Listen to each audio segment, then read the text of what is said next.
कैसे हो भाई लोग। आज हम बात करेंगे एजेंट किम रीएक्टिवेटेड के एपिसोड 1 के पूरे एक्सप्लेनेशन पर, और बाकी के एपिसोड भी इसी चैनल पर आएंगे तो चेकआउट कर लेना। तो चलो शुरू करते हैं। कहानी शुरू होती है किम भाई साहब से। किम भाई साहब चुपचाप जा रहे होते हैं और जाते ही उनको ना कुछ गुंडे लोग ना ऐसे छेड़ रहे होते हैं, मतलब कि वो अपनी सिगरेट पी रहे होते हैं, उस पर फेंक देते हैं। तो वो किम कुछ बोलता नहीं है, आगे बढ़ जाता है। और जैसे ही वो आगे बढ़ता है तो उसके बाद जो गुंडे लोग पीछा कर रहे थे वो वैसे गाड़ी से आते हैं और उसको टक्कर मारते हैं। और टक्कर मारने के बाद भी वो कहते हैं उसके पास आके कि तू सॉरी बोल। वो कहता है ठीक है मैं तुम्हें जाने दे रहा हूँ, मुझे कोई चोट वोट नहीं दे रही, तुम जाओ। पर जो गुंडे लोग हैं वो सुनते नहीं है, वो एक दो मारते हैं, कहते हैं हिसाब बराबर हो गया, फिर वो चले जाते हैं। फिर वो बात वहीं खत्म हो जाती है। उसके बाद जब नेक्स्ट मॉर्निंग आती है तो किम भाई साहब उठते हैं, अपनी बेटी को उठाते हैं। उसकी बेटी थोड़ी सी रूठी रूठी टाइप की होती है। वो कहती है क्यों पापा इतनी जल्दी क्यों उठा रहे हो, पर वो मानता नहीं, कहता स्कूल जाओ अभी क्या अभी। ऑफकोर्स भाई स्कूल जाना ही पड़ेगा। तो वो स्कूल जाने के लिए उसको उठाता है। उसके बाद जब वो स्कूल के लिए तैयार होती है तो वो बाहर निकलती है। बाहर निकलते ही वहाँ का एक जो शॉपकीपर है वो बोलता है कि तुम्हें पता चला तुम्हारे पापा के साथ क्या हुआ।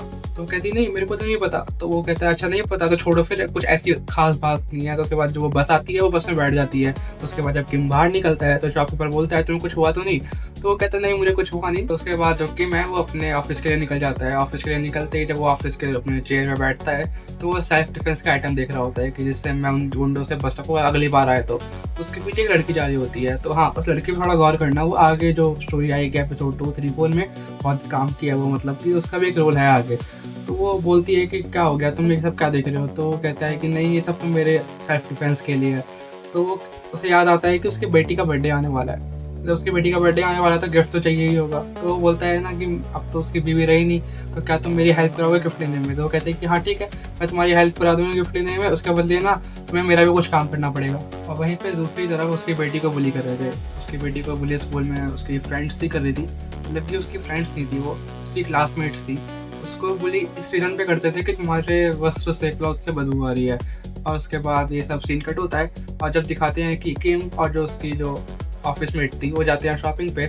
जो किम होता है वो उसका सामान खरीद रहा होता है और जो उसकी ऑफिस मेट होती है वो उसकी गिफ्ट चूज़ कर रही होती है उसकी बेटी के लिए।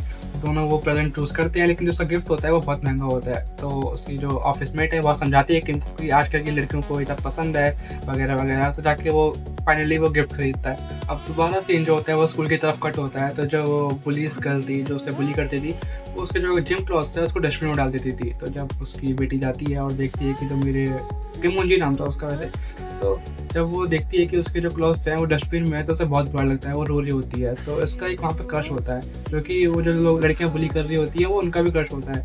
बट जो उसके जिम क्लोथ्स होते हैं ना उनके, तो वो अपने जिम क्लोथ्स उसकी मुंजी को दे देता है, जिससे वो पहन के जाती हैं। तो जैसे ही वो जिम में जाती हैं और जो लड़कियाँ उसे बुली करती हैं वो देखती है कि इसने तो हमारे उस क्रश का कपड़े पहन रखे हैं। तो वो इतनी चिढ़ती हैं उससे, फिर वो बाथरूम में बुलाती हैं, उसे 2-3 रैपट मारती है। तो उसकी बेटी भी चुप रहने वाली से नहीं थी, भले ही जो बुली कर रही है वो बहुत अमीर बाप की बेटी थी, पर वो रुकती नहीं है। जो उसकी बेटी है वो उसको भी 1-2 लाफड़ मारती है खींच के और बात ज़्यादा बढ़ जाती है। अब सीन दोबारा कट होता है जिसमें जो हमारे किम भाई साहब हैं वो अपने 2 दोस्त से अपना मिलन कर रहे होते हैं। वो साल में एक बार ही मिलते हैं क्योंकि वो उसके फ्रेंड्स रह चुके होते हैं आर्मी में, जिसका एक का नाम होता है सोंग हानसू और एक का नाम होता है पाक जिन चोल।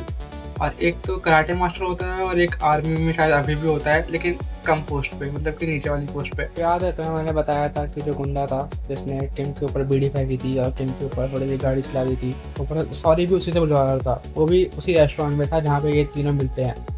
तो अब इस बार जो होता है ना वो वेटर्स पंख ले रहे होते हैं। तो जैसे वेटर्स पंख ले रहे होते हैं तो जो किम का एक दोस्त है जो कि अभी भी आर्मी में है तो थोड़ा सा ना गुस्से टाइप का है, तो उसे थोड़ा गुस्सा आता है। फिर वो वहाँ पे दंगे करते हैं। तो उन दोनों के दंगे में ना वहाँ के जो लोग वो होते हैं ना वीडियो मार देते हैं। फिर पुलिस आती है और उस कराटे वाले को भी ले जाती है और उस गुस्से वाले को भी ले जाती है और किम वहाँ से दुम दबा के भाग जाता है। और याद होगा तुम्हें मैंने बताया था कि जो लड़ाई हुई थी धुएंधार जिसमें किम की बेटी और पुलिस दोनों ने एक दूसरे को मारा था, तो दोनों ने एक दूसरे के पापा को फ़ोन किया। तो किम भी आया और किम थोड़ा लेट आया, लेकिन जो पुलिस थी ना जो बुली करती थी उसके जो पापा थे वो जल्दी आ गए। तो उसकी जो मम्मी है वो बहुत चिढ़ के बोलती है कि ऐसा कौन सा काम कर रहा है वो कि हमें वेट करा रहा है, वो है हमें कैसे वेट करा सकता है वो। उसके बाद जैसे ही वो किम आता है तो थोड़ा मतलब कि नीचे नज़रों से देखता है, थोड़ा वो अपने आप को इन्फीरियर फील करता है क्योंकि वो सब इतने अमीर अमीर थे और वो कहाँ एक मैनेजर था। तो जैसी बात आगे बढ़ती है तो लड़की है जो बुली करती थी वो वहाँ पे विक्टिम कार्ड खेलती है। ये बोलती है कि किम मुंजी ने मुझे मारा है, मैंने उसे नहीं मारा। तो जो किम मुंजी का जो पापा है उसे ना चाह के भी उसे अपने मतलब कि अपने नी पे लेके आता है वो और माफ़ी मंगवाता है उसका बाप। उसके बाद जाके वो अपना जो नाम है, मतलब कि उसको सस्पेंशन लेटर दे देते हैं और जिससे वो अपना आप ट्रांसफ़र कराएगी, लेकिन क्योंकि वो स्कूल में नहीं पढ़ सकती है अब दोबारा। तो अपने बाप को घुटने में बैठ के देख के जो उसका जो दिल था ना वो सहम जाता है। वो बोलती है कि क्या पापा, आप तो मेरे कभी साइड लेते ही नहीं हो, क्या इस वजह से है कि वो अमीर और हम गरीब? हाँ, बता दो आज आप। तो उसकी बेटी बहुत गुस्सा हो जाती है। फिर वो बोलती है कि आप मुझे कॉल मत करना, मैं रात में आप अपने दोस्त के यहाँ रहूँगी, तो आप मुझे कॉल करोगे तो मैं भाग जाऊँगी, वापस भी नहीं आऊँगी। तो उसका बाप बोलता है चलो ठीक है, आराम से रहना। उसके बाद उसका बाप घर जाता है, रात में केक बनाता है, खाना बनाता है, बहुत सारा और रखता है। और तभी कट सीन होता है, उसकी बेटी पे दिखाते हैं, रात हो चुकी होती है।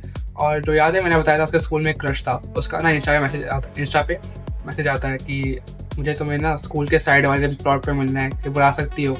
तो वो थोड़ा चिढ़ के बोलती है कि हाँ चलो आ रही हूँ। तो उसके बाद सीन कट होता है और सुबह हो चुकी होती है और उसकी जो बेटी का था पता नहीं होता। तो जो उसका बाप है किम, वो पहले अपनी बेटी को कॉल करता है, तो उसका कॉल लगता नहीं है। तो फिर उसकी दोस्त को कॉल करता है, उसके दोस्त बोलती है नहीं ये मेरे पास तो थी नहीं। तो फिर वो स्कूल जाता है, और जब स्कूल जाता है ना वो, तो उसके बाद जो फर्स्ट उसका बेंच पे बैठा होता है उससे पूछता है कि तुमने मेरी बेटी को देखा? तो वो बोलता है कि नहीं मैंने तो देखा नहीं।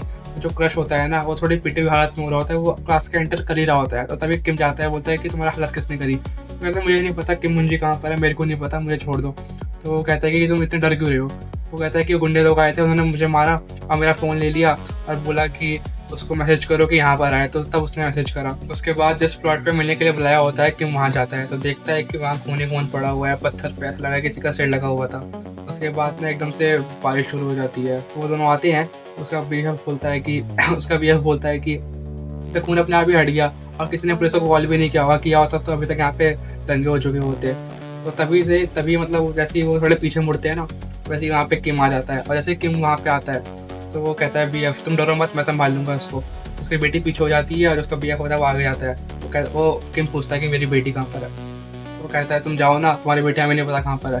तो कहता है दोबारा पूछो मेरी बेटी कहाँ पर है? तो वो बताता नहीं है। कहता क्या कर लेगा तू? ऐसा धक्का देता है कि हटना, क्या कर लेगा तू? मुझे कुछ कर पाएगा क्या तू? मैं देख ही नहीं क्या मेरी बॉडी कितनी है? तो लेकिन किम बोलता है कि मुझे पता मेरी बेटी कहाँ पर है।